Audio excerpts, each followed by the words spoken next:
The tab control tool allows you to create tabbed interfaces quickly and easily. Tabbed interfaces are prevalent in the Macintosh and Windows operating system because they allow you to put a lot of information in a small space, but never make the user feel like they're very far away from the information under any of the other tabs.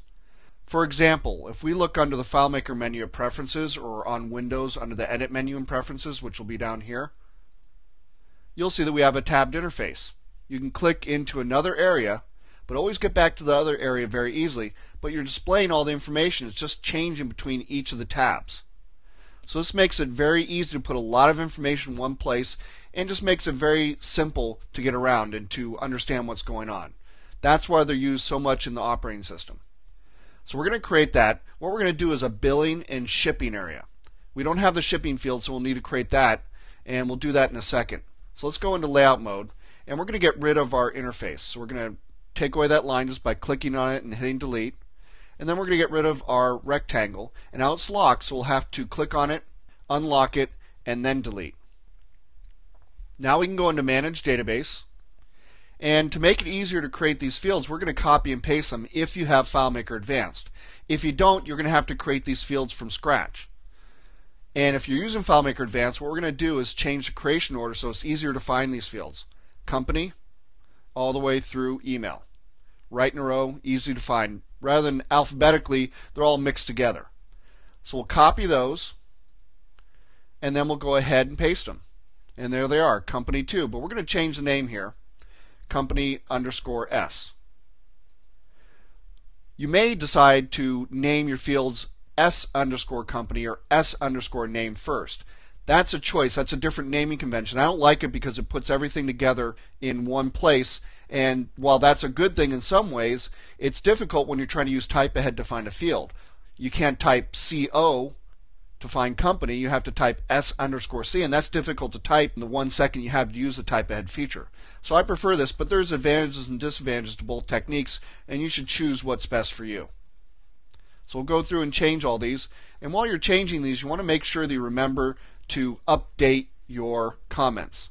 I haven't been putting the comments on here because I want to save time, but you really should comment at each field, and you may say, oh, these are billing fields and these are shipping fields. It may be as simple a change as that, but you should make sure you do pay attention to those comments and make sure they're accurate. That's the only problem with duplicating a field, is that you duplicate the comment along with it, and sometimes people forget to look at that. So we're almost done here. Change it, and then email. There we go. All those fields are added. Now we can go into layout mode, and we're there. And we can add our tab control, which is this button right here. Click on it. When you come down here, you get the crosshairs. You draw a tab control object like you do a rectangle. Simply start at one end and move down to the other end. You can close the objects you want. Of course, you can move objects in after you've drawn it if you want. And you just simply name each one of the tabs. We'll call it billing. Hit the create button, or if you want, the return or enter, and then shipping. And there's some options over here. You have the default front tab. Typically that's the first tab. Now if you rearrange these like that, you might want to change your default tab to shipping. But we're going to leave billing first here. Then you have your tab justification. You're going to have to play around with these a little bit to get the idea, but the preferred default is at the left, where all the tabs are at the left side.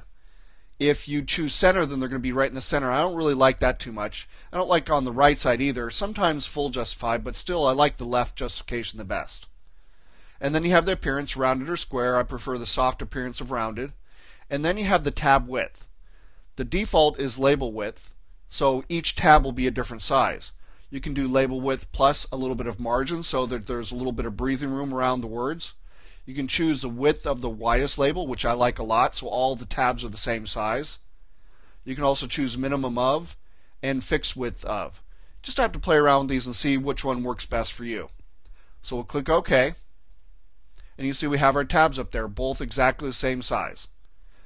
And you see that the tab control is covering those objects we drew it over. What we have to do with this tab control selected is send it to back. And then you notice that our fields aren't fully contained inside the tab object. It actually goes all the way here.